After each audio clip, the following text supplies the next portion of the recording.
और आज का जो विषय है बहुत महत्वपूर्ण है ब्रह्म के विषय में। उपनिषद, श्वेतास्त्रो उपनिषद।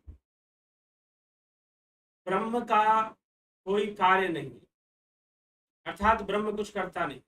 कहने का तात्पर्य लगभग यही है कि ब्रह्म कुछ करता नहीं, ब्रह्म का कोई कार्य नहीं। तो ब्रह्म का कोई कार्य नहीं है, वह कोई काम नहीं करता है। कार्य करने के लिए करण का होना जरूरी है, अर्थात कार्य करने की योग्यता होनी आवश्यक है, कार्य करने की आवश्यकता होनी आवश्यक है। कोई भी क्रिया तभी होती है जब उसका करण होता है। तो ब्रह्म का कोई करण नहीं, तो ब्रह्म का कोई कार्य भी नहीं। ब्रह्म का कोई करण नहीं तो ब्रह्म का कोई कार्य भी नहीं, इसीलिए उसके लिए कोई कार्य नहीं है, वह कुछ करता नहीं है और ना उसके लिए कोई काम है। ठीक, तो इस विषय पर यह चर्चा है। श्वेतास्त्रो उपनिषद पर आधारित श्वेतास्त्रो उपनिषद के 6ठे अध्याय के 7वां और 8वां श्लोक, इस पर हम आज चिंतन करेंगे। और उसका जो मुख्य विषय है, एक तो ब्रह्म की महिमा है कि ब्रह्म की महिमा क्या है, यह उसमें बताया गया है। और दूसरा यह बताया गया है कि उसका ना कोई कार्य है और ना ही कोई करण है। लेकिन अब यह बात थोड़ी सी हमें थोड़ा सा यहाँ प्रश्न उठेगा कि ये क्या बात हुई। तो हम विषय को पहले ही थोड़ा समझ लें, उसके बाद हम श्लोक पर जाएंगे कि श्लोक क्या कहते हैं। ठीक है, तो ब्रह्म का कोई कार्य नहीं है, ये कहने का तात्पर्य क्या है, ये कहने का उद्देश्य क्या है। क्योंकि अभी पिछले कुछ श्लोकों में, पीछे जो हमने श्लोक देखे उसमें ब्रह्म को क्या बताया गया, संयोग निमित्त हेतु, संयोग कर्ता बताया गया, प्रपंच कर्ता बताया गया, काल कर्ता बताया गया। लेकिन फिर भी, यद्यपि कल की चर्चा में भी यह बात साफ साफ बताई गई कि वह किस प्रकार से काम करता है, just like a catalyst, catalyst की तरह काम करता है, ऐसी बात नहीं है। लेकिन समझने के लिए कि कोई प्रक्रिया हो रही है, उस प्रक्रिया को वो सपोर्ट कर देता है, उस प्रक्रिया को वो करवा देता है, उस रिएक्शन को वो करवा देता है, लेकिन खुद उससे बाहर रहता है, कभी उसमें वो भाग नहीं लेता। ठीक, तो काल का संयोग करता ब्रह्म है, 3 गुणों का संयोग करता ब्रह्म है, जीव और जगत का संयोग करता ब्रह्म है, परंतु इन सब से परे भी है और इन सब में व्याप्त भी है। इन सबसे परे भी है और इन सब में व्याप्त भी है। तो इसीलिए वह संयोग करता है तो कैटलिस्ट की तरह लग रहा है, लेकिन जब वो व्याप्त भी है तो कैटलिस्ट नहीं हुआ फिर, लेकिन अभाव रूप में व्याप्त है। अभाव और भाव, व्याप्त है लेकिन भावातीत रूप में व्याप्त है, अभाव रूप में व्याप्त है। यह अभाव रूप में व्याप्त होने का तात्पर्य क्या है, अभाव, जहां भावना नहीं। तो वास्तव में जीव क्या है, जीव तो भाव युक्त है, जीव तो भाववश है, जीव तो भव सागर में रहता है, इसीलिए क्योंकि वो भाववश है। भावनाओं के परे एक ऐसी अवस्था है, भावातीत अवस्था है, वो आत्मा की अवस्था है। तो वह सर्वव्यापी है, सब में व्याप्त है, सर्वगत है, सर्वभूत गुहाशय है और संयोग निमित्त हेतु है, संयोग करता है। लेकिन अब फिर से कहा जा रहा है कि संयोग करता होते हुए भी वो सारे संयोगों से अलग है। काल का संयोग करता है लेकिन काल से अलग है, ये पहले कल की चर्चा में हमने सुना था। अब आगे के श्लोक में समझाया जा रहा है कि उसका लिए कोई कार्य है ही नहीं, ना उसका कार्य है और ना उसका करण है, क्योंकि कोई भी क्रिया को होने के लिए करण का होना जरूरी है ना। कोई भी क्रिया को होने के लिए करण का होना जरूरी है। करण जिनके माध्यम से क्रिया या फिर जो क्रिया की होने की जो आवश्यकता है वो करण है।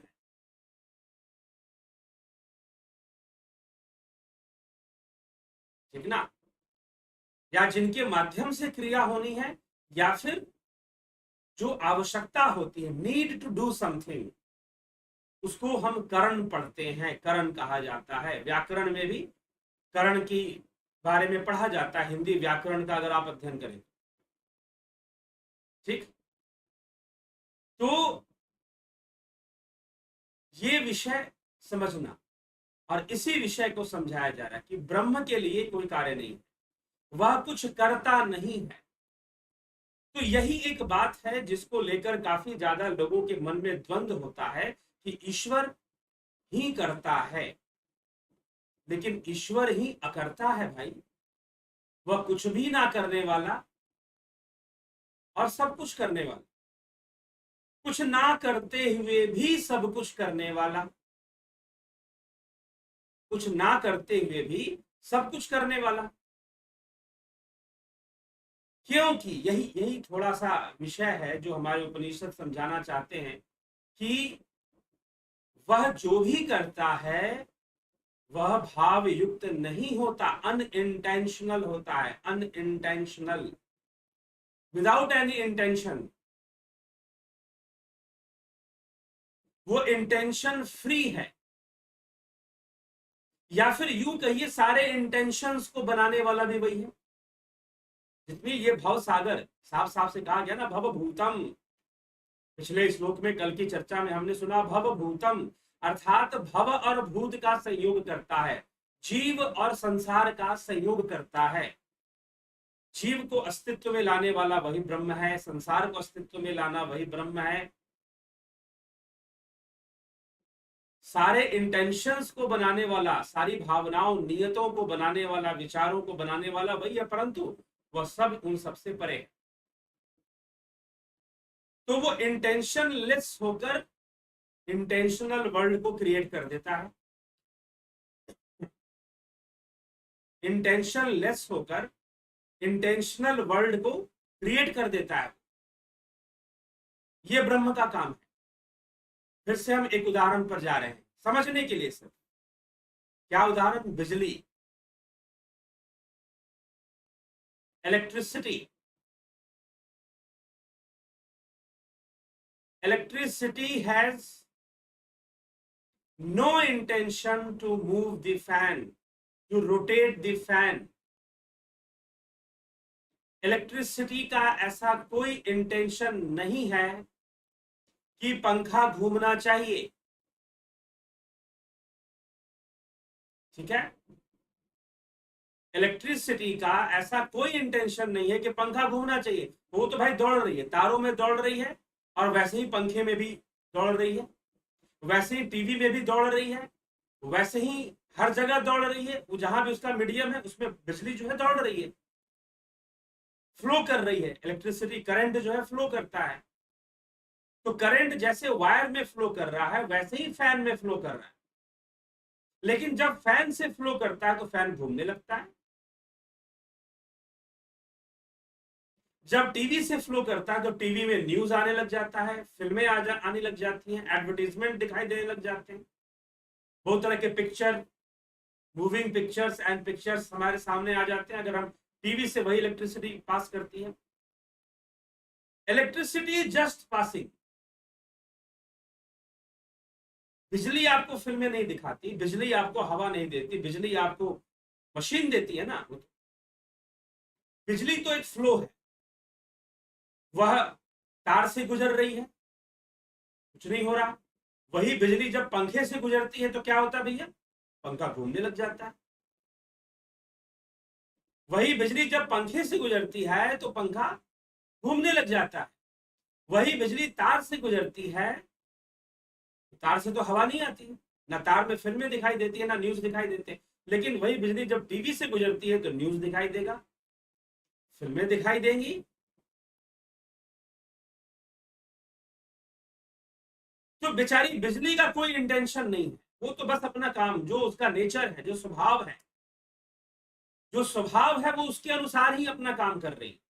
और काम भी कुछ नहीं कर रही, बस तो वो फ्लो है, करंट इज ए फ्लो।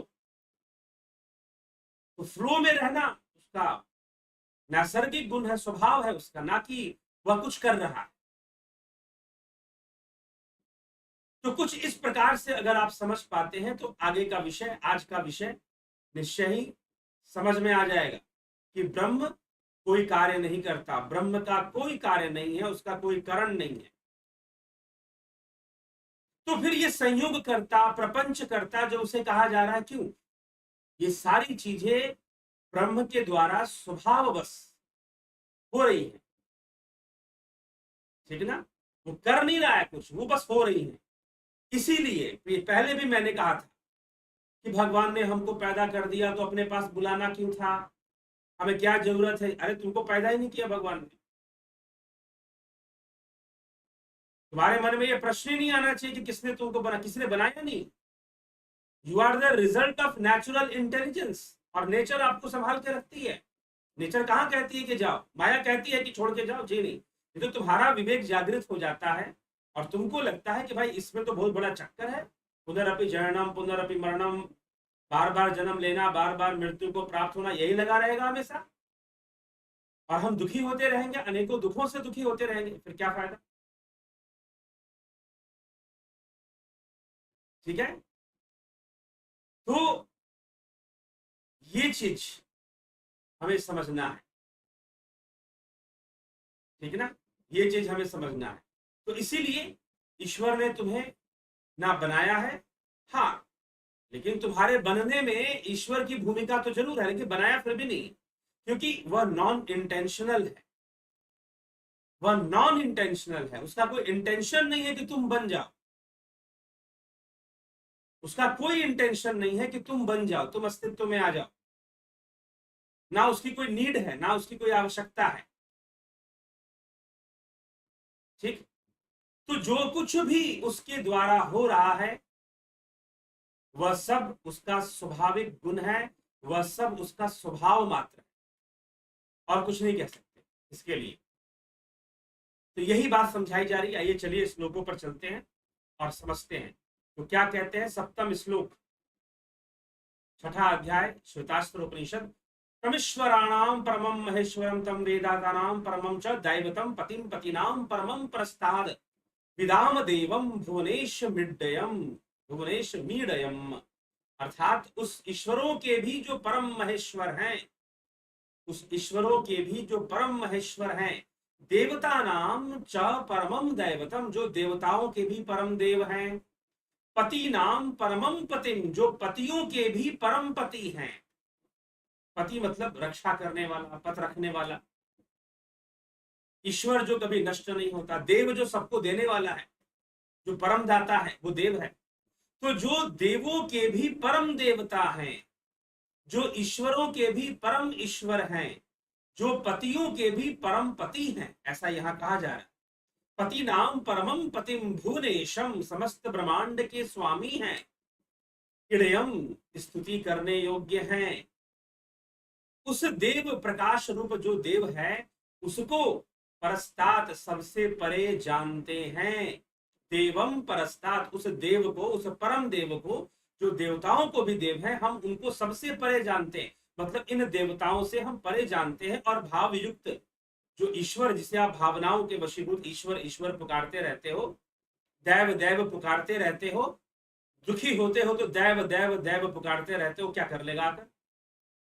ठीक है। तो फिर वो उन सबसे परे है जो तुम्हारी भावनाएं हैं, और जो तुम्हारी भाव युक्त सृष्टि है, और तुम्हारी भावनाओं में जो ईश्वर है, तुम्हारी भावनाओं में जो देव है, उन सबसे वह परे है। उस ब्रह्म की ओर इशारा किया जा रहा है कि देवताओं से परे, पतियों से परे, पतियों से परे।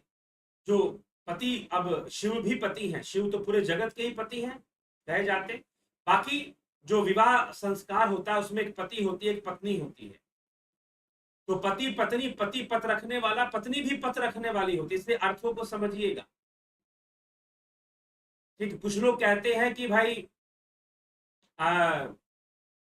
पति गुरु होता है, पति परमेश्वर होता है। अरे भाई, पत्नी भी परमेश्वरी होती है फिर, अगर एटाइमोलॉजिकली समझोगे तो।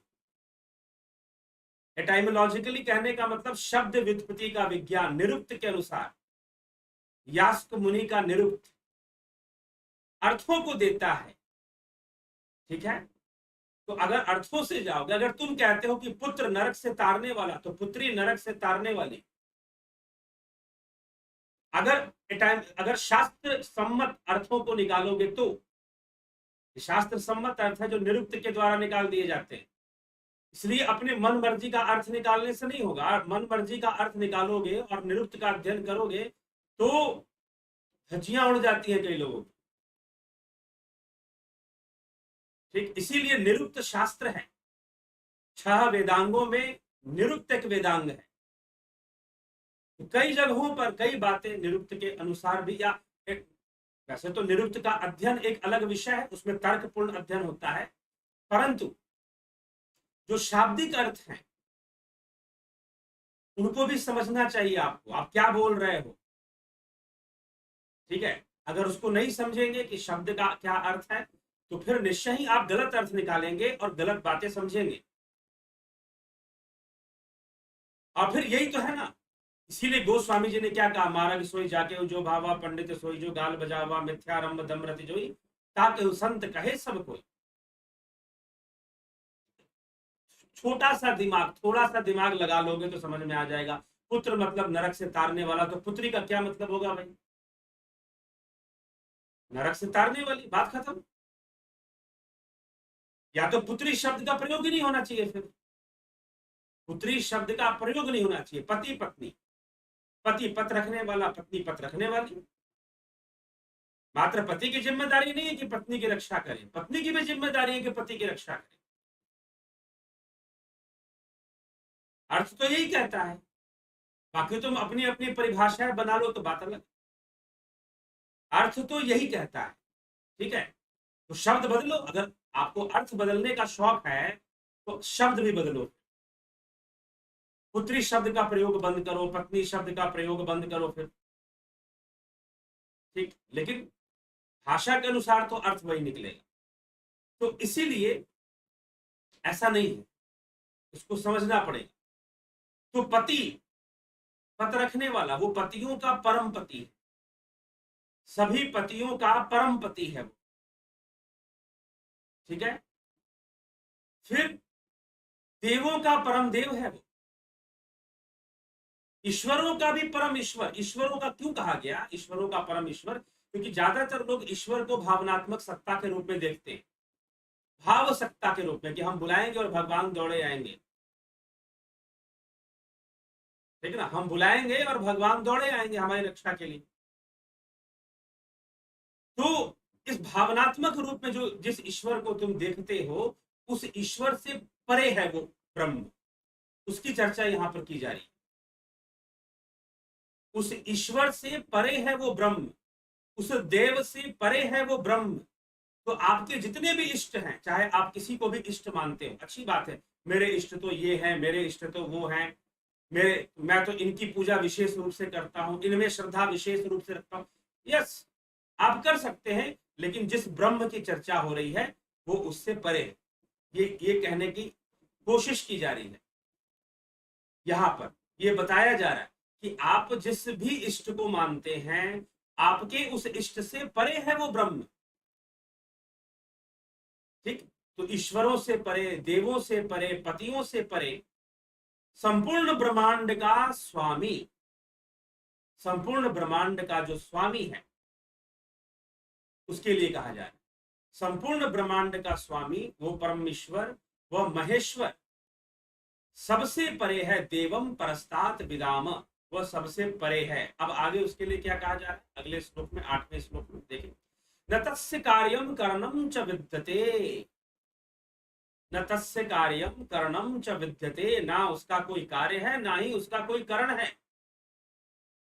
ना उसका कोई कार्य है और ना ही उसका कोई करण है, ये समझाने की कोशिश। तो न तस्य कार्यम करणम च विद्यते, न तस्मश्चाभ्यधिकस्य दृश्यते, परास्य शक्तिर विविधैव शूर्यते, स्वाभाविकी ज्ञान बल क्रिया च। उसके कार्य और अंतःकरण तथा इंद्रिय रूप करण नहीं है, देखो भैया, करण का अर्थ क्या होता है समझ लीजिए। पहले भी मैंने स्टार्टिंग में बता दिया, व्हाट इज करण। करण जिनके माध्यम से कार्य होना है वो करण है। कर्ता ने कर्म को करण से। व्याकरण, संस्कृत हिंदी व्याकरण का अध्ययन थोड़ा किया हो, हिंदी व्याकरण, ठीक है। तो करण का, जिसके माध्यम से कर्म होना है, तो इंद्रियों के माध्यम से कर्म होता है ना, तो वो तो इंद्रियातीत है।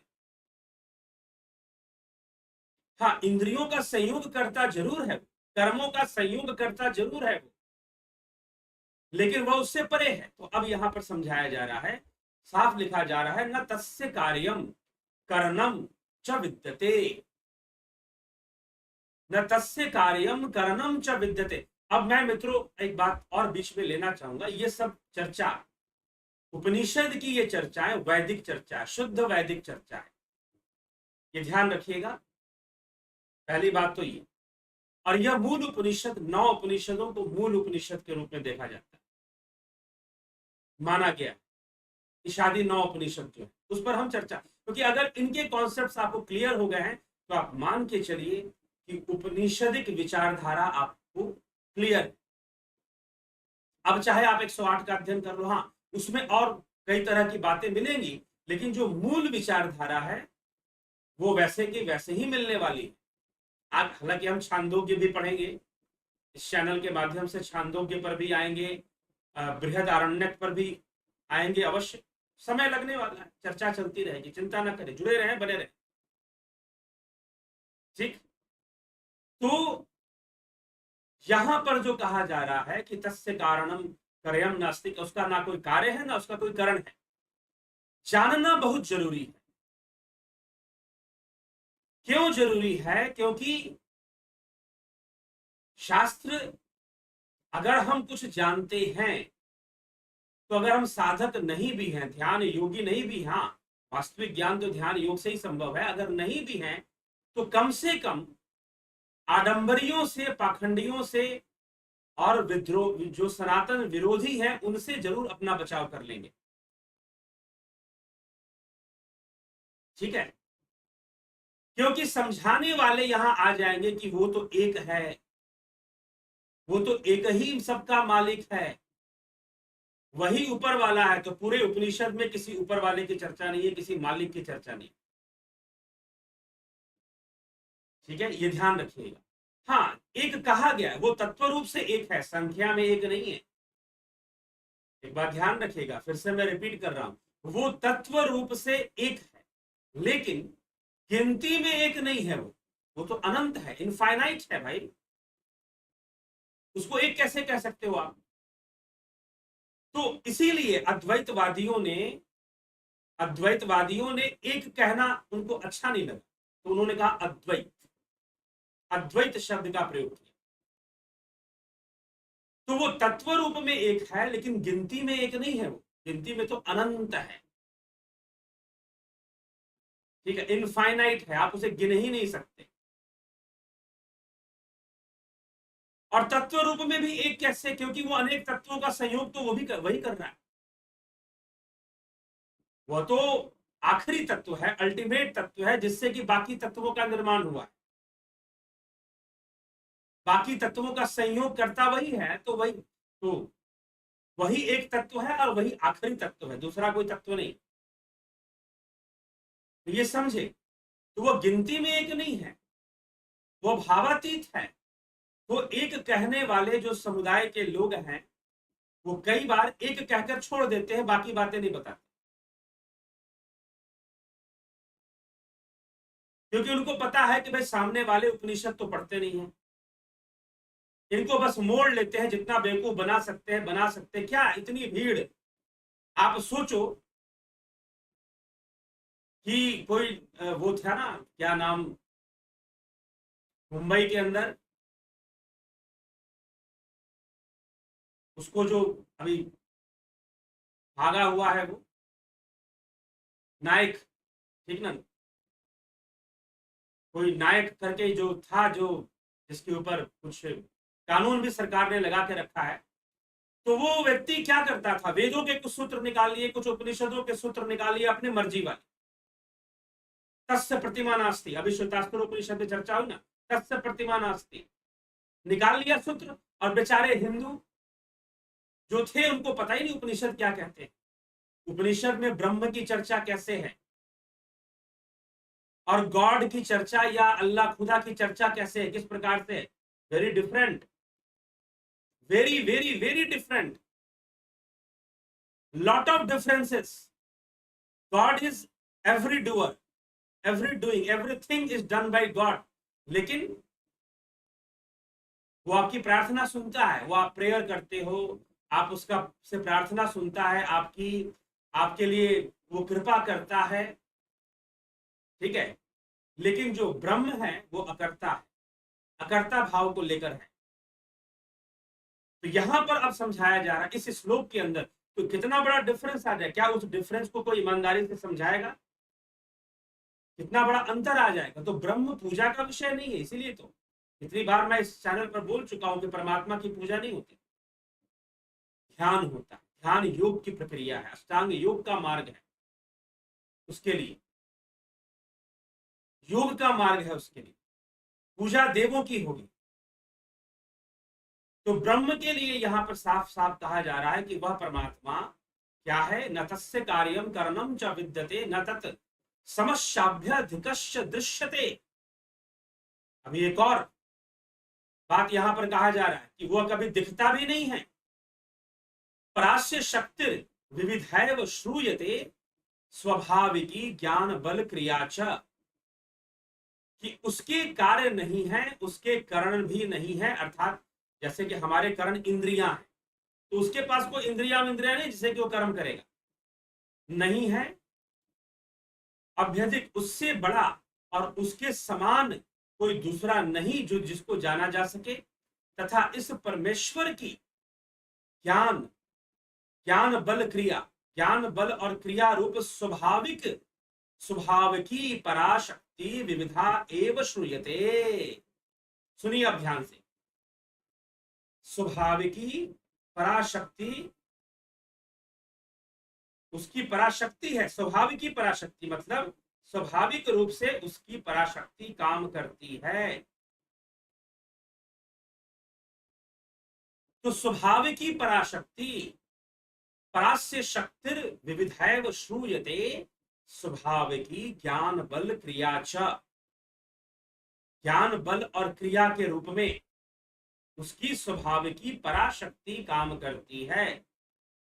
अर्थात उस ब्रह्म का कोई कार्य नहीं है, उसका कोई करण नहीं है, वह किसी प्रकार का कार्य नहीं करता, उसका कोई करण भी नहीं है, अर्थात कार्य करने का कोई माध्यम भी नहीं है उसके पास, उसकी कोई इंद्रियां नहीं है, वो इंद्रियातीत है,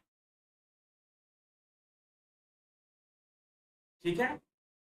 तो ना कोई करण है, ना कोई करण है, और ना उस विशाल को कोई देख सकता है, ना उससे बड़ा कोई दिखने में जानने में आता है, यह भी साथ में कहा जा रहा है। और फिर लास्ट में जो आखिरी जो दो लाइन है सबसे महत्वपूर्ण है, मैं रिपीट करके उसको पढ़ूंगा। पराश्य शक्तिर विविधैव श्रूयते स्वाभाविकी ज्ञान बल क्रिया च, पराश्य शक्तिर विविधैव श्रूयते स्वाभाविकी ज्ञान बल क्रिया च, अर्थात उसकी स्वाभाविक पराशक्ति है। बिजली की कोई इच्छा नहीं है कि पंखा घूमे, वह तो जैसे तार में गुजर रहा था वैसे ही पंखे में भी गुजर जाता है और पंखा घूम पड़ता है, ठीक। वह तो बिजली जो है, समझिएगा इस बात को, बिजली की कोई इच्छा नहीं है कि पंखा घूमे, वह तो जैसे तार में गुजर रहा था वैसे ही पंखे के अंदर से भी गुजर जाता है और पंखा घूम पड़ता है, उसने घुमा दिया, ऐसी कोई बात नहीं है। तो जो ब्रह्म की शक्ति है वह स्वाभाविक है, ठीक है, वह स्वाभाविक है, और वही धर्म है, वही धर्म की शक्ति है, वही प्रकृति की शक्ति है, वही उसकी आद्या शक्ति है, ठीक। वही पंखे को घुमा रही है। बिजली के अंदर एक एनर्जी है, वो उसका स्वभाव है, उसका वो जबरदस्ती का नहीं है कि वो पैदा कर रहा है, वो कोई कर्म कर रहा है, वो कोई कर्म नहीं कर रहा भाई। इस बात का दावा फिर किया जा रहा है। ये घूम फिर कर उपनिषद कैसी कैसी बातों को समझाते हुए फिर अपने पॉइंट पर लौट आते हैं। अपने पॉइंट पर उपनिषद किस प्रकार से लौट आते हैं, मतलब कि अभी बीच में हम जो चर्चाएं चल रही थी कि ब्रह्म संयोग करता है, ब्रह्म प्रपंच करता है, ब्रह्म काल का भी संयोग करता है, इंद्रियों का संयोग करता है, जीव का संयोग करता है, संसार का संयोग करता है, मन बुद्धि चित्त अहंकार का संयोग करता है। इन सबका संयोग तो ब्रह्म ही कर रहा है ना। लेकिन अंत में फिर ये भी कहा जा रहा है कि नहीं, वो कुछ कर ही नहीं रहा, वह कुछ कर ही नहीं रहा। ठीक है, तो उसकी जो पराशक्ति है वह उसकी स्वभाव है, वो उसके अंदर स्वभाव रूप में विद्यमान है कृष्ण का। इसलिए स्वभाव को धर्म कहा गया, स्वधर्म कहा गया। अर्जुन से श्री कृष्ण कहते हैं कि अर्जुन, तू स्वधर्म का त्याग कर परधर्म को अपनाने में लगा हुआ है। स्वधर्म है तेरा, तेरा स्वभाव है कि तू क्षत्रिय है, तू योद्धा है, युद्ध करना तेरा कर्तव्य है। इस समय तू युद्ध कर, कृष्ण समझाने में लगे हुए,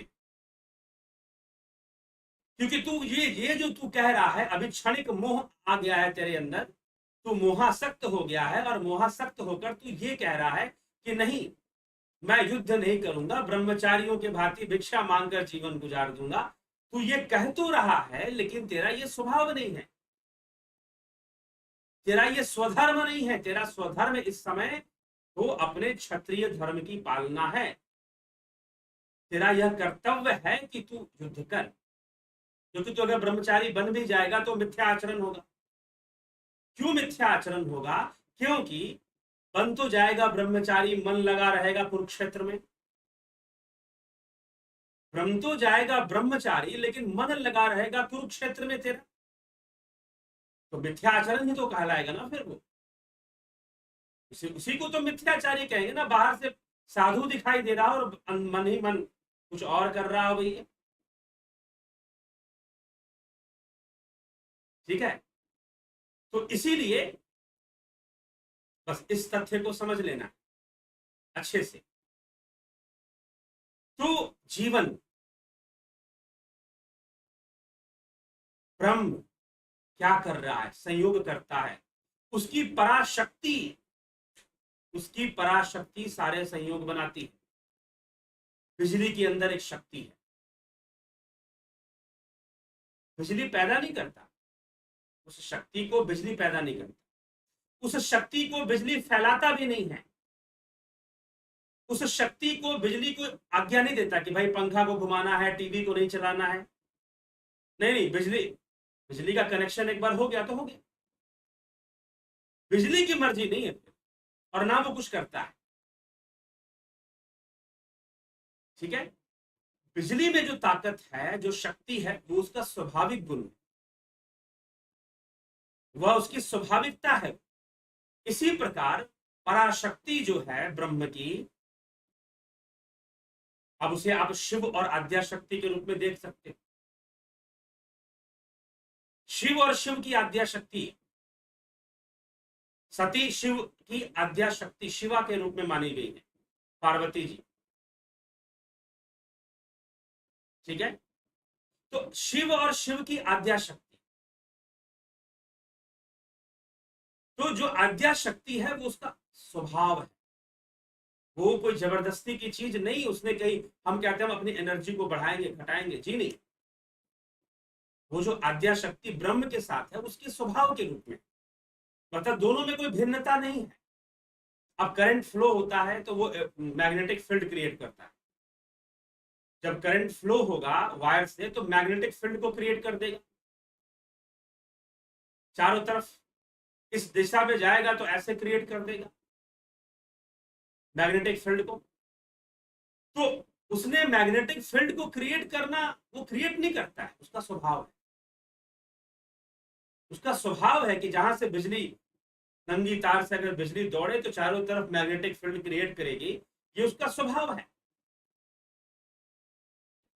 ब्रह्म, ये बिजली का मैं उदाहरण ले रहा हूं, ब्रह्म कोई बिजली नहीं है, बस इतना ध्यान रखना, समझने के लिए, उसकी पराशक्ति को समझने के लिए।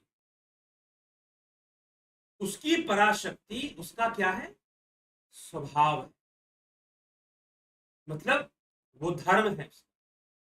मतलब धर्म किस विषय को कहते हैं, जो नैसर्गिक रूप से धारण किया हुआ, ठीक है, जो नैसर्गिक रूप से धारण किया हुआ है वो धर्म, ठीक। तो ब्रह्म जो है, इसीलिए सनातन धर्म का तात्पर्य क्या, सनातन धर्म मतलब वो ब्रह्म, ब्रह्म ही सनातन है ना। तो सनातन धर्म वह ब्रह्म सनातन है,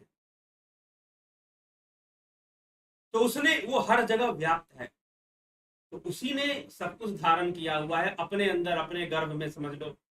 इसलिए सबका आश्रय ब्रह्म में है, संपूर्ण जगत और जीव का आश्रय ब्रह्म में है, तो इसलिए वो ब्रह्म ही सनातन है और वही सनातन धर्म माना गया। ब्रह्म ज्ञान के मार्ग पर आगे बढ़ते रहना और निष्काम कर्म करना, मीमांसा का निष्काम कर्म, और वेदांत का ब्रह्म ज्ञान, और योग पतंजलि का योग रास्ता है। वेदांत लक्ष्य दिखाता है, मीमांसा इस संसार में रहने का तरीका बताता है, ठीक है। तो ध्यान योग के मार्ग पर चलना पड़ेगा और निष्काम भाव, जैसे कि अभी कुछ देर पहले, अभी परसों के श्लोक, कल के ही व्याख्या में हमने सुना था कि भाई अपना काम करो संसार में निष्काम भाव से, भाव युक्त होकर नहीं, निष्काम भाव से कर्म करो और ध्यान योग करो, उस ब्रह्म की ओर आगे बढ़ो। इस तरह से बार बार उपनिषदों में बातें ये आती हैं, और गीता का भी यही सार है, करने योग्य कर्म करो लेकिन जाओ। तो उसकी पराशक्ति, ब्रह्म की पराशक्ति, ये ब्रह्म का स्वभाव है। तो कई बार अब हम क्या करेंगे, हमको भेद पसंद है, हमको क्या है, भेद पसंद है, अलग अलग चीजें दिखाई दे तो अच्छी लगती है। अच्छा, पराशक्ति की बात आ गई तो हमारी मैया जी की बात आ गई जी, हमारी माता जी की बात आ गई, हाँ, इसका मतलब कि हाँ, दुर्गा जी में मेरी श्रद्धा सही है, वही तो पराशक्ति है। लेकिन एक बात यहां पर और कहा जा रहा है, पराशक्ति ब्रह्म का स्वभाव है, पराशक्ति ब्रह्म का स्वभाव है, ना कि वो उससे कोई अलग पहचान रखती है। वह जो पराशक्ति है कोई अलग पहचान नहीं रखती है, तो वही पराशक्ति गुण बल और क्रिया के रूप में प्रकट हो जाती है। गुण बल और क्रिया के रूप में बिजली के अंदर जो स्वाभाविक शक्ति है, स्वाभाविक शक्ति है बिजली के अंदर, उसी ने पंखे को घुमा दिया, और जब घुमा दिया तो उसमें फिर अब वोल्टेज आ गया, वोल्टेज आ गया ना, करंट आ गया, वोल्टेज आ गया। अब आप जो है एम्पर मीटर ले आओ, वोल्ट मीटर ले आओ, नापो कितना वोल्टेज है, कितना करंट है, सब नापो फिर। तो गुण बल और क्रिया आ जाती है उस पराशक्ति से, लेकिन वो पराशक्ति है क्या, वो उसका स्वभाव है, वो उसका स्वभाव है, उसी से सृष्टि हो रही है, उसी से सारे संयोग बन रहे हैं, बनाया नहीं जा रहा, बन जा रहे हैं, बनाया नहीं जा रहा, बन जा रहे हैं। इसलिए सवाल बंद कर दो कि ईश्वर ने तुम्हें क्यों बना दिया। एक नेचुरल इंटेलिजेंस है, वो अपना काम कर रही है, बस वो लगी हुई, उसमें आप बन गए हो भाई, कई लोग बन गए, तुम भी बन गए हो। हाँ, अब वही प्रकृति, वही पराशक्ति मार्ग भी देगी निकलने का, निकलो, किसने रोका हुआ है क्या, वह पराशक्ति ही निकलने का रास्ता भी प्रदान करेगी, निकलो, get away from this cyclic sufferings, get away from this cyclic sufferings, इस काल चक्र से, पीड़ादायी काल चक्र से बाहर निकलो, ठीक है, कर्म चक्र से बाहर निकलो, प्रकृति ही साधन बनती है। इसीलिए महर्षि पतंजलि खुलकर इस विषय पर चर्चा करते हैं कि वही भोग देती है, वही मोक्ष देती है, चुनाव तुम्हें करना है, तुम्हें चढ़ना है या उतरना है, सीढ़ी तो एक ही है, और सीढ़ियों से ही उतरना भी है और सीढ़ियों से ही चढ़ना भी है। अर्थात ये जो संसार की जितने भी चीजें हैं जिनको तुम कहते हो ये बाधा है वो बाधा है, ठीक है, इंद्रियां बाधा है तो घर बाधा है तो परिवार बाधा है, बाधा कुछ भी नहीं, कुछ भी बाधा नहीं है, सब साधन है। उतरने के भी साधन है, चढ़ने के भी साधन है। आप सीखिए, आपको उतरना आता है, आपको चढ़ना नहीं आता, तो ये कमी आपकी है ना। आपको उतरना आता है, चढ़ना नहीं आ रहा, तो सीखिए, शास्त्र सिखा रहे हैं कि चढ़ना कैसे है। लेकिन चढ़ते समय साधन एक ही है, यह संसार ही साधन है, यह प्रकृति ही साधन है, वही मोक्ष दाता है, वही भोग दाता है। भोगों में लिप्त होना उतरना है, और उन्हीं साधनों को माध्यम बनाकर चढ़ जाना है। जो साधन बाधा, जिनको तुम बंधन कह देते हो, ये बंधन है, लोभ बंधन है, क्रोध बंधन है, काम बंधन है, मोह बंधन, कुछ भी बंधन नहीं, कुछ भी बंधन नहीं है। बस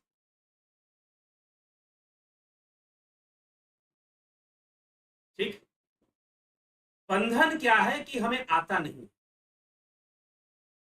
और हमारे अंदर धैर्य नहीं है, हमारे अंदर योग बल नहीं है, हमें आता नहीं है। गिरना आसान होता है, चढ़ने में तो ताकत लगती है। पानी को गिराना है तो गिरा तो बड़ी आसानी से गिर जाएगा, लेकिन चढ़ाना है तो मोटर लगाना पड़ेगा, हैंडपंप से खूब खींचना पड़ेगा, ताकत लगेगी तो जमीन उसका पानी खींचेगा। तो चढ़ने में विवेक लगता है, चढ़ने में ताकत लगती है, इसीलिए वो योग का मार्ग है। चढ़ना योग का मार्ग है, उतरना भोग का मार्ग है। साधन तो वही शक्ति है, एक ही प्रकृति है जो साधन है, और वह पराशक्ति है, और वो पराशक्ति स्वभाव है। तो ब्रह्म और उसकी पराशक्ति को अलग अलग मत गिन लेना, शिव और शिवा को अलग मत समझ लेना। वो शिव ही है जो अर्धनारेश्वर हुए, शिव और शिवा को अलग मत समझ लेना, वो एक ही है। ठीक, तो ये विवेक, ऐसा विवेक जागृत करना पड़ेगा, और फिर संसार में रहना पड़ेगा, तब जाकर दुनिया हमारे लिए बदल जाएगी। दुनिया हमारे लिए फिर बदल गई, समझो आप। तो उसी उन्हीं साधनों से, वही जो बंधन है वही साधन बन जाएंगे, जो बंधन है वही साधन बन जाएंगे मुक्ति का। बस अपने अंदर बदलाव लाने की जरूरत है, अपने आप को ऊपर देखना है कि हमें ऊपर चढ़ना है, बस इतना काफी है। ठीक, तो ये विचार कर कर, तो पराशक्ति यहाँ पर बहुत ही महत्वपूर्ण श्लोक है, ये श्वेतास्त्रोपनिषद का बहुत ही महत्वपूर्ण चर्चा है ये श्वेतास्त्रोपनिषद की, जिसमें ये कहा जा रहा है, न तस्य कार्यम कर्णम च विद्यते न तत् समस्याभ्यधिकश्च दृश्यते प्रास्य शक्तिर विविधैव श्रूयते स्वभाव की ज्ञान बल क्रिया च। ज्ञान बल और क्रिया रूप में उसकी पराशक्ति काम करती है, जो कि स्वाभाविक पराशक्ति विविधा नाना प्रकार की ही सुनी जाती है। उसकी स्वाभाविक पराशक्ति है, उसको स्वाभाविकी, उस पराशक्ति को यहां पर नाम क्या दिया गया है, स्वाभाविकी। कि उस पराशक्ति का होना उस ब्रह्म का स्वभाव, स्वभाव उसमें है। जैसे बिजली के अंदर, इलेक्ट्रिसिटी के फ्लो में मैग्नेटिज्म है, चुंबकत्व है। ठीक, फिजिक्स का थोड़ा कॉन्सेप्ट है ये। तो बिजली के फ्लो में चुंबकत्व है, मैग्नेटिज्म क्रिएट कर देता है। कॉन्सेप्ट क्लियर करने के लिए तर्क के आधार पर, असली बात तो ध्यान योग से ही समझ में आने वाली है कि पराशक्ति क्या होती है, जो गुण बल क्रिया का विकास करती है। ठीक, गुण बल क्रिया का विकास करती है। ठीक, तो चलिए अब आगे चलते हैं आपके विचारों पर, आपके टिप्पणी पर। विक्रम सिंह जी, अभिनंदन है आपका, अंजू श्रीवास्तव जी, अभिनंदन, जगत नारायण जी, गणेश पवार जी, बलदाऊ नाथ योगी जी, सरोज कृष्णानी जी, विश्व यात्री मधुर बोले, उषा श्रीवास्तव, राजू पाल जी, राम निवास मीना जी, कन्हाई कुमार जी, किम सुनार जी, सुरेश कुमार सूर्यवंशी जी, एस के मिनहास जी, रमेश पेशवानी जी, भूप सिंह खीचर जी, बिमला शाह जी, रूपलाल, विश्वकर्मा जी, रुमेश चोपड़ा जी, कुलदीप सिंह जी, बलवंत सिंह गोहिल जी, दर्शन पटेल जी, अनिल कुमार जी, केशव पटेल, ज्योति दत्ता जी, पिंटू वासवा जी, दर्शन प्रतुर जी। ईश्वर ने सृष्टि की रचना क्यों की है? क्यों? मनुष्य को दुख और संकट में रखने के लिए। आप समझिए, चर्चाएं चल रही है इसी विषय पर। ठीक है, दुख और संकट सब अपने अपने कर्मों से, कर्म भोग का वो नियम है, वह प्रकृति का नियम है, प्रकृति उसको देने वाली। रजनेश बर्फानी जी, योगेंद्र पंडित जी, सोमनाथ शिंदे जी, स्मिता सावंत जी, चंद्रेश्वर पांडे जी, रूपलाल, विश्वकर्मा जी, तरनजीत सिंह जी, अजीत किस्कू जी, जय सचिदानंद गुरु जी। मेरा अंतःकरण बुरा कर्म नहीं करना चाहता, फिर भी क्यों बुरा गलत कर्म करता है और इस बुरा कर्म से कैसे बचे? अंतःकरण चाहेगा तभी बुरा कर्म होगा, ऐसे नहीं।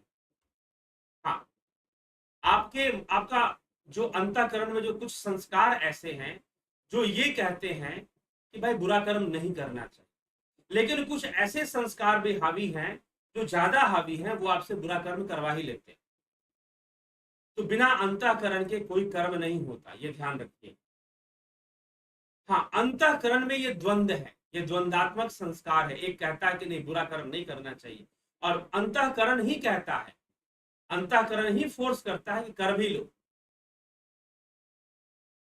ठीक है, तो जो अंतःकरण ये कहता है कि बुरा कर्म नहीं करना चाहिए, उसको बढ़ाइए, उसकी वृत्ति को बढ़ाइए, जो बार बार ये कहता है। तो बुरे विचारों को रोकने का एक तरीका है कि अच्छे विचारों की फ्रीक्वेंसी बढ़ा दी जाए। अच्छे विचारों की फ्रीक्वेंसी, जो बारंबारता है, उसको ज्यादा बढ़ा दिया जाए, तो फिर बुरे विचारों को रोका जा सकता है। नहीं तो अगर हम अपनी एकाग्रता शक्ति को ध्यान योग के माध्यम से अगर हम चले, तो बड़ी आसानी से हम अपनी फीलिंग्स को कंट्रोल में रख सकते हैं।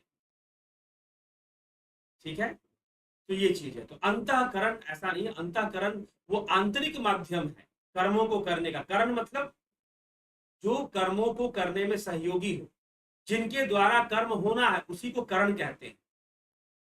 तो अंतःकरण इसीलिए उसका नाम है, क्योंकि वो कर्म करवाता है। ठीक, तो उसमें संस्कार थे तभी बुरा होगा, नहीं तो बुरा नहीं होगा।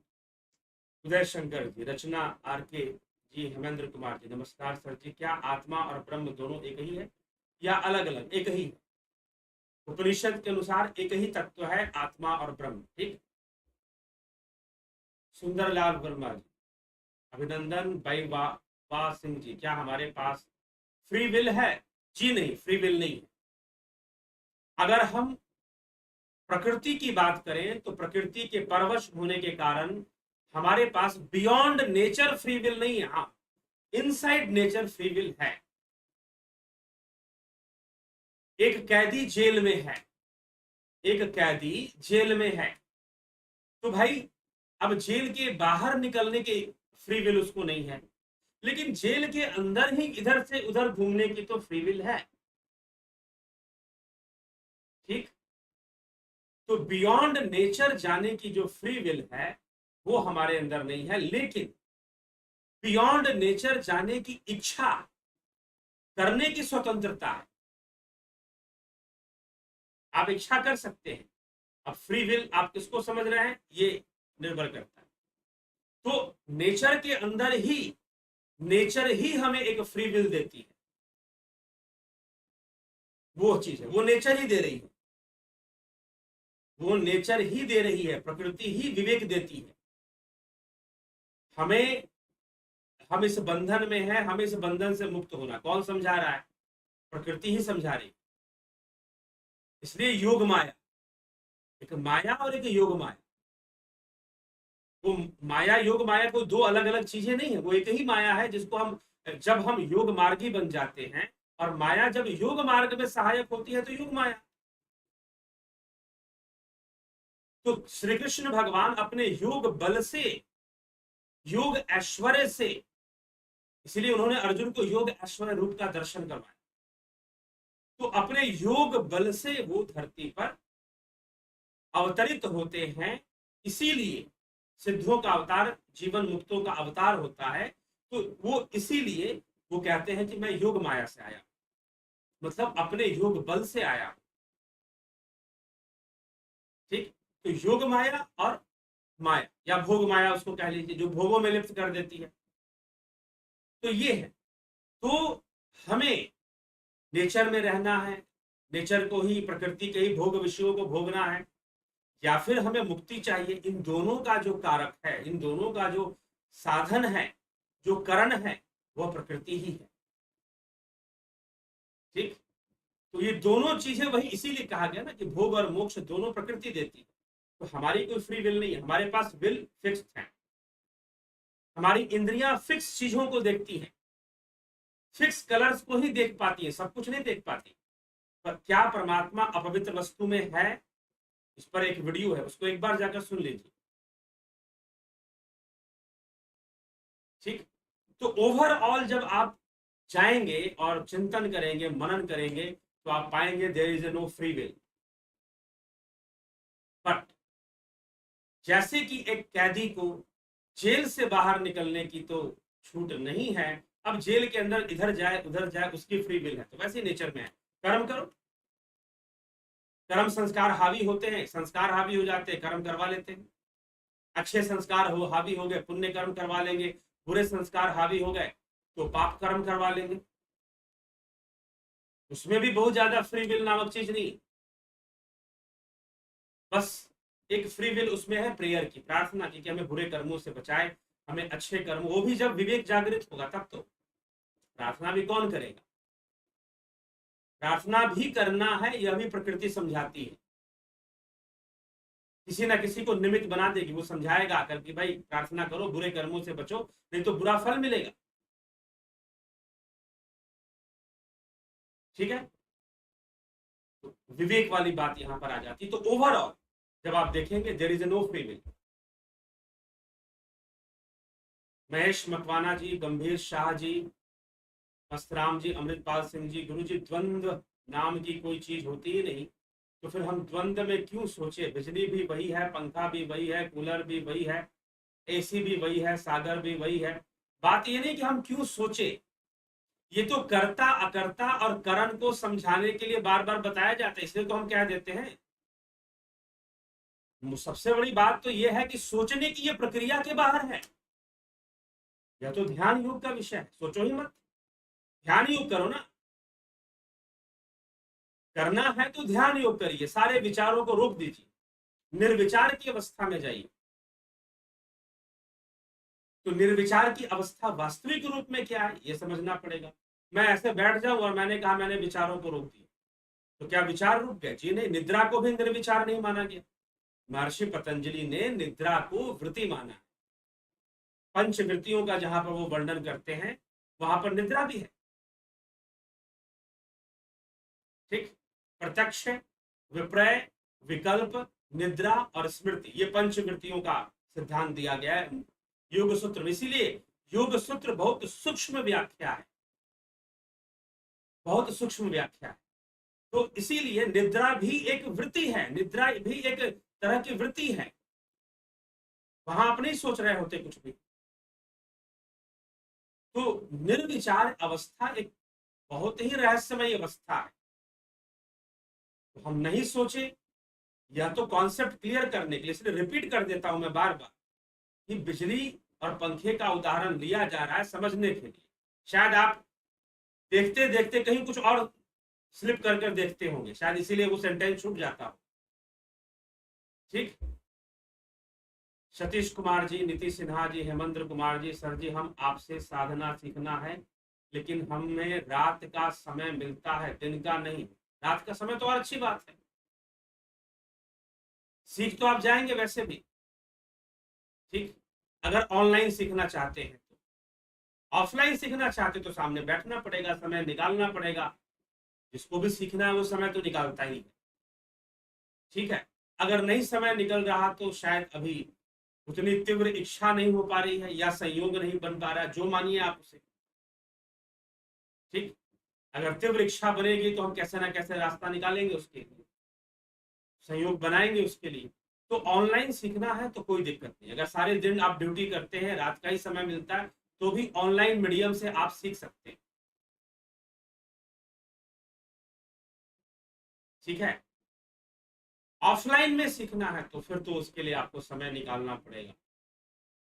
चलिए, रंजीत यादव जी, जय श्री कृष्ण गुरु जी। महेश मकवाना जी, ब्रह्म में लीन होने का मतलब कि जब आप ही नहीं रहेंगे तो आपके लिए और कुछ भी नहीं रहेगा। बिल्कुल, ना जन्म रहेगा, ना मृत्यु रहेगा, ना सुख रहेगा, ना दुख रहेगा।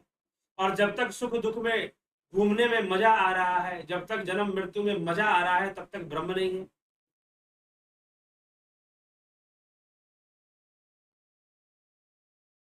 अशोक विश्वकर्मा जी, मेरा मन विचलित है, मार्गदर्शन कीजिए। क्या विचलित है, क्यों विचलित है? शांत हो जाओ और विचलित विचलित अवस्था से परे निकलो। यह आपका व्यक्तिगत विषय है, व्यक्तिगत से चर्चा करेंगे तो इसका उत्तर शायद दे। एसपी यादव जी, प्रणाम गुरु जी। ब्रह्म विष्णु महेश क्या स्थूल शरीर में इस धरती पर प्रकट हुए थे? सामर्थ्य रखते हैं प्रकट होने का। ठीक है, सामर्थ्य रखते हैं। कहाँ प्रकट हुए, कैसे प्रकट हुए, वो तो अलग विषय है। हम ये कह सकते हैं कि वो सामर्थ्य रखते हैं, परंतु वह देव योनि में, तो इसीलिए हम वो हिरण्यगर्भ में उनका सूक्ष्म वास है, सूक्ष्म लोक ही उसे हम मानेंगे। तो सूक्ष्म वास है उनका, स्थूल वास नहीं है। ओम ब्रह्म, क्या शिव और शक्ति इक्वल टू ब्रह्म? जी, यह भी अच्छी बात है, नो प्रॉब्लम। शिव प्लस शक्ति equal to Brahma equal to one. One कहना ठीक नहीं, इनफाइनाइट, अनंत। यहां पर वन की जगह इन्फिनिटी का सिंबल लगा दीजिए। ठीक है, वन कहना तत्व रूप में एक है, गिनती में एक नहीं, अनंत है, इनफाइनाइट है। मतलब कि देखिए, गिनती गिनती क्या है? गिनती आपकी बुद्धि का विषय है, कैलकुलेशन आपकी बुद्धि का विषय है, कैलकुलेशन इंद्रियों का विषय है, और वो इंद्रियातीत है। तो जब भी आप गिनोगे तो इंद्रियों से गिनोगे, बुद्धि से गिनोगे, और जब वो बुद्धि के परे, इंद्रियों के परे है, तो गिनने का मतलब नहीं उठता फिर। इसको समझिएगा। ईरू भिक्खू कुचाड़िया जी, गौतम दास जी, तरनजीत सिंह जी। गुरु जी, पराशक्ति प्रकृति है क्या? बिल्कुल, पराशक्ति प्रकृति ही है।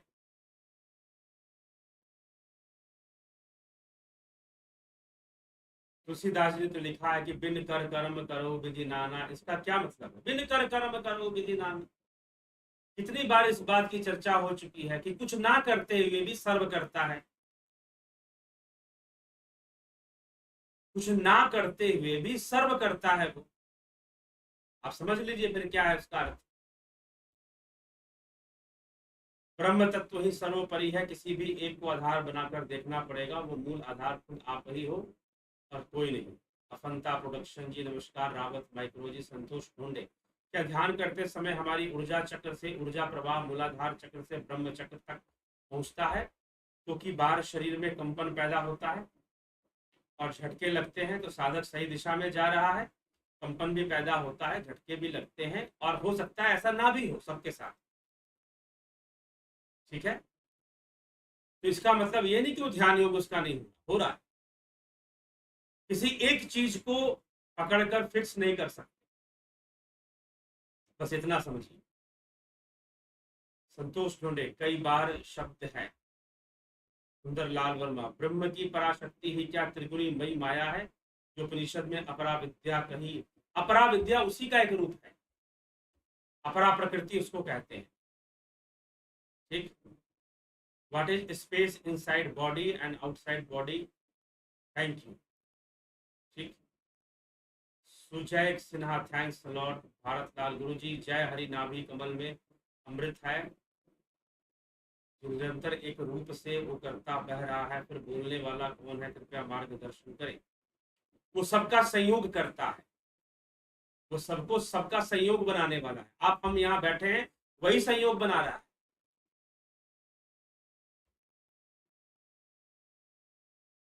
आज समझ में आया क्यों कृष्ण गीता में कहते हैं कि इस जगत में उसको कुछ करना नहीं है, फिर भी कर्म कर रहा है। क्या ये ठीक है? जी हाँ, बिल्कुल सही बात, सही समझ रहे हैं। अब आपको समझ में आया कि जो कृष्ण कहते हैं कि मैं ही सब कुछ करने वाला हूं और मैंने कुछ किया भी नहीं है। ठीक है, अल्पा पटेल जी, मोस्ट वेलकम। लॉटू भारती जी, अफंता प्रोडक्शन, स्पिरिचुअलिटी, ध्यान, आयुर्वेदिक परस्पर। ठीक है, सोता हुआ आदमी अपने अंदर सांसों कौन सी ऊर्जा ग्रहण करता है, उस ऊर्जा से सुबह उठकर तरोताजा महसूस करता है और ध्यान करते समय उस ऊर्जा से में दौड़ती हुई कैसे अपने अंदर। सोता हुआ उठने के बाद वह ऊर्जा जीव की ऊर्जा। ठीक है, जीव जो कर्म में लगा हुआ था उसकी ऊर्जा है, और जीव कर्म में तीन गुणों के वशीभूत लगा हुआ, प्रकृति के वशीभूत। आशुतोष कुमार गुरुजी, अद्वैत वेदांत के अनुसार ये जगत स्वप्नवत है। जैसे हम सपने से जग जाते हैं तो सपना टूट जाता ही है, तो फिर ऐसा फिर जागृत संसार में क्यों नहीं होता? होता है, बिल्कुल होगा, बिल्कुल होता है। मृत्यु आएगी तो क्या होगा फिर? अर्जन चौहान, जयंती भाई पटेल, राधे श्याम दीक्षित, क्या ब्रह्मा विष्णु महेश ब्रह्म की परिभाषा में आते हैं? भावयुक्त देव भावयुक्त हैं तो उनको हम ब्रह्म की परिभाषा में, यद्यपि ब्रह्म को ही परम देव माना गया है, ब्रह्म को ही परम देव माना गया है, देवों का देव परम देव ब्रह्म को कहा गया है, तो कह सकते हैं। लेकिन भावयुक्त है, वो एक भावयुक्त स्थिति है, देव का होना, देवताओं का होना। इसीलिए भावयुक्त रूप में हम ब्रह्म को नहीं मान सकते, इसलिए वो देवों का भी परम देव है, सभी देवों का संयोग करता है, देव उसके प्रतिनिधि हैं, उसकी अभिव्यक्ति है, देवता उसकी अभिव्यक्ति है, ब्रह्मा विष्णु महेश उसकी अभिव्यक्ति माने जा सकते हैं। ठीक, बस इतना है। तो चलिए इसी के साथ विचारों को विराम देंगे, और कल फिर जो है लाइव चर्चा होगी, और लाइव चर्चा में हम फिर से अपने विषय को लेकर आएंगे। बढ़ते हुए क्रम में उपनिषदों का भी और विषय है, अभी और रोमांचित और कई प्रश्नों का उत्तर देने वाले विषय अभी श्वेतास्त्र उपनिषद में और है, 6ठे अध्याय के अंतर्गत। तो बढ़ते हुए क्रम में आप जुड़े रहे, बने रहिए, कॉन्सेप्ट क्लियर होते जाएंगे, समझ में आता जाएगा कि ईश्वर ब्रह्म की चर्चा उपनिषद किस प्रकार से करते हैं, सनातन धर्म की मूल विचारधारा के रूप में स्वीकार किया जाता है उपनिषदों को।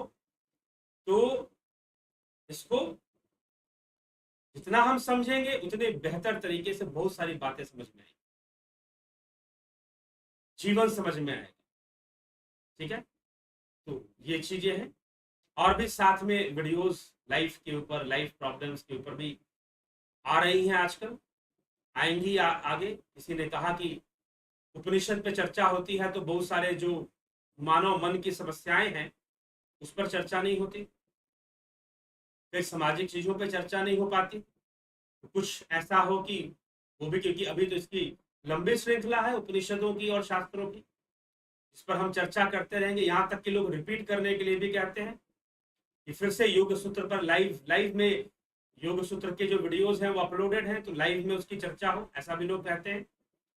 तो वो एक चर्चा चलेगी, लेकिन साथ ही साथ वर्तमान समस्याएं और उन सब पर भी चर्चा, मानवीय मन पर चर्चा भी चलती रहेगी, आती रहेगी। चलिए इसी के साथ आज विचारों को विराम देंगे, और ध्यान योग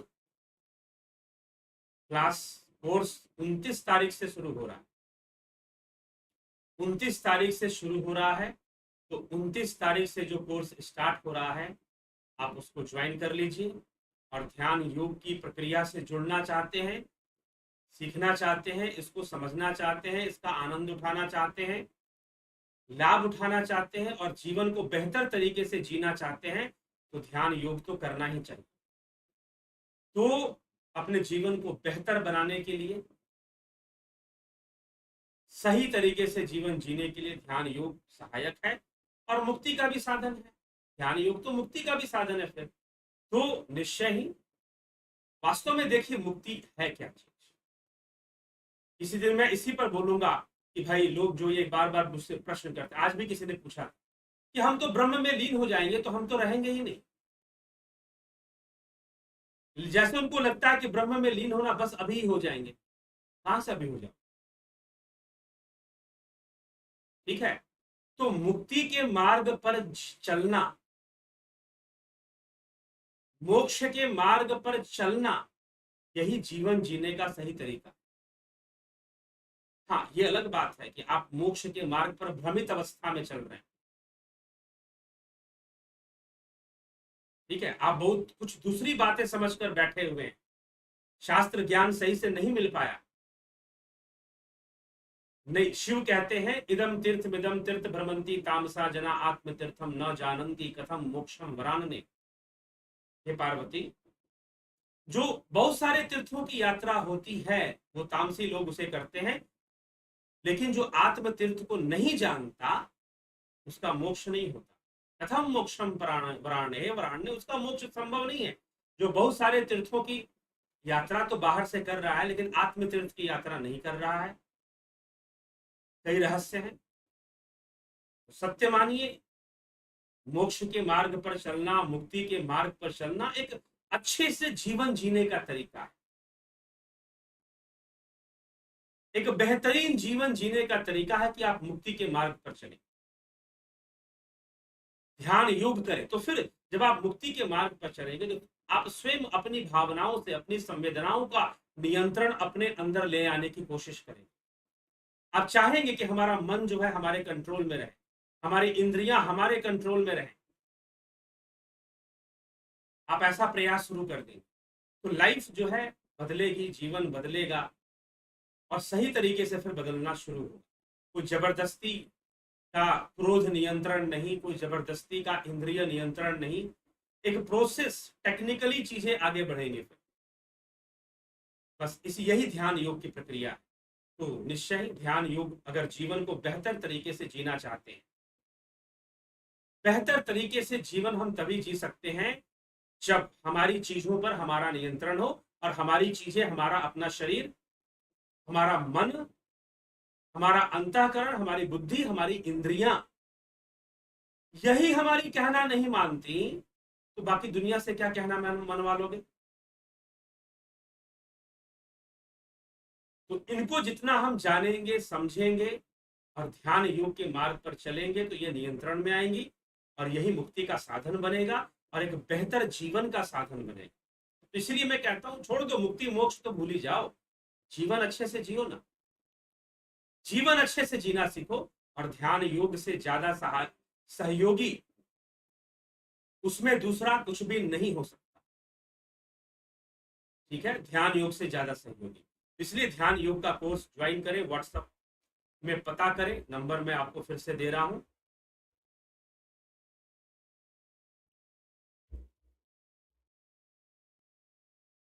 ठीक,